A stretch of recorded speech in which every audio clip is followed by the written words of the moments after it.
1977 Atlanta Sanitation Strike.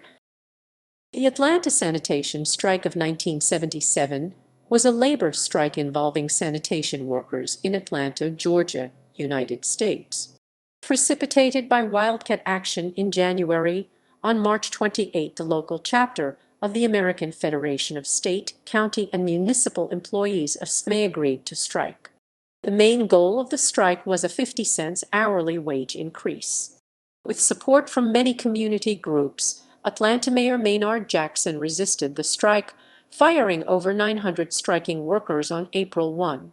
By April 16, many of the striking workers had returned to their previous jobs, and by April 29 the strike was officially ended.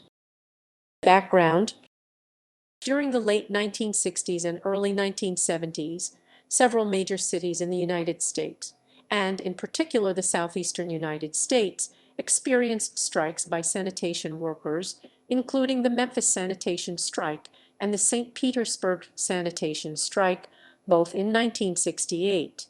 Many of these labor disputes were also seen as a part of the larger civil rights movement, as many of those striking tended to be African Americans, and the fundamental issue behind many of the strikes was income inequality and difference in working conditions between the African Americans and white American workers. In 1970, sanitation workers in Atlanta went on strike, demanding an increase in pay. Atlanta Mayor Sam Massel opposed the strike and fired the workers, replacing them with prison labor. However, Maynard Jackson, then vice mayor of Atlanta, steadfastly supported the strikers, calling their wages a disgrace before God. Ultimately, Jackson's support contributed to the mayor rehiring the fired workers and renegotiating a pay increase for the workers. Several years later, in 1973, Jackson was elected the first black mayor of Atlanta.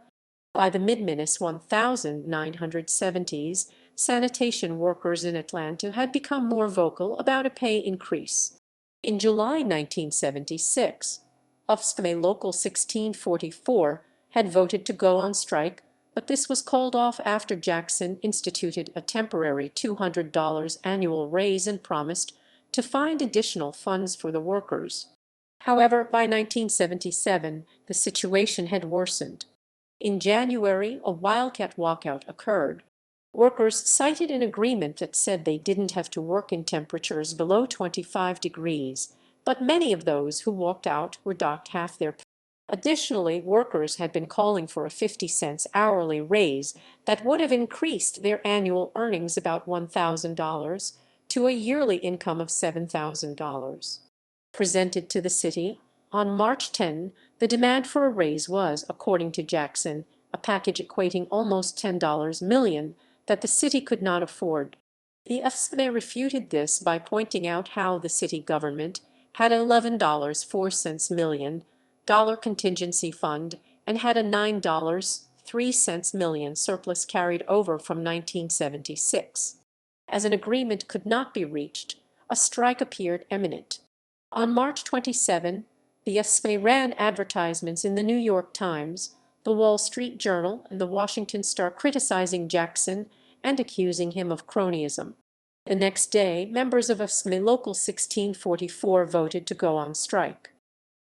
Course of the strike. On March 28, the approximately 1,300 members of AFSCME Local 1644 went on strike, demanding a 50-cent hourly raise. The next day, Jackson announced that strikers not returning to work within 48 hours would be permanently replaced. On April 1, following through on this, he fired 900 workers and began immediately hiring replacement workers. Over the course of the strike, the strikers picketed, dumped garbage on the grounds of Atlanta City Hall, and, during a nationally televised Atlanta Braves game at Atlanta Fulton County Stadium, unfurled a large banner that said Maynard's word is garbage. The strikers also had the support of the Coalition of Black Trade Unionists, which criticized Jackson for using black workers as political pawns. Additionally, James Farmer, co-founder of the Congress of Racial Equality, and civil rights activist James Lawson supported the strike. Despite this, Jackson had broad support in his opposition to the strikers. the Atlanta Chamber of Commerce, the Southern Christian Leadership Conference, the NOC, and the Urban League all supported Jackson. Additionally, Martin Luther King Sr., father of deceased civil rights leader Martin Luther King Jr., supported Jackson. On April 4, the anniversary of the assassination of Martin Luther King Jr., 2 memorials were dedicated to King in the city, with both dedications featuring demonstrations regarding the strike. At one, protesters drew parallels between their own movement and the Memphis sanitation strike that King had been protesting in favor of when he was assassinated. At the other, King Sr. defended Jackson's actions against the strikers and recommended that the mayor fire the hell out of them. Coincidentally, the Memphis sanitation strike from 9 years earlier was conducted by that city's chapter of the AFSCME. Again, drawing parallels to the Memphis sanitation strike, Lawson, who had participated in the strike, compared Jackson's actions to those of Memphis Mayor Henry Loeb. The strikes divided the opinion of Atlanta's black population, as it essentially pitted the city's first African-American mayor against a group of workers who were predominantly African-American.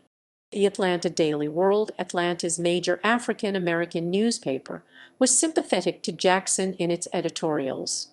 Expressing the sentiment of the middle and upper-class black citizenry, they questioned the AFSCME's rationale for attacking a black mayor during a time when African Americans were beginning to gain more political power in the region. In another editorial, they asked, why stir up a virtual racial civil strike when we are striving to get a black elected to Congress? 2 weeks after the firings of April 1, trash pickup was back to 79% of its pre-strike level.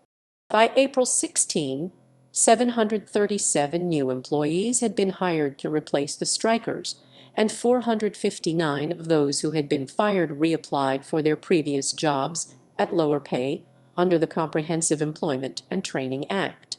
That day, the New York Times reported that the mayor had crushed the strike. The union acquiesced on April 29, officially ending the strike. By the end of the year, many of the workers involved in the strike had returned to their original job. Aftermath and legacy. Labor historian Joseph A. McCartin, writing about the strike in the academic journal Labor many years later, argued that Jackson's actions during the strike, including his mass firing and replacing of the workers, set a precedent for striker replacement that was later seen in the 1981 air traffic controllers' strike.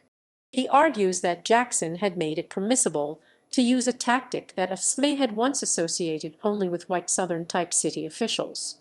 McCartin also alleges that Jackson's staunch opposition to the strike was a way of appeasing white civic and business communities, helping with his chances in that year's mayoral election, which Jackson won with 63.6% of the vote.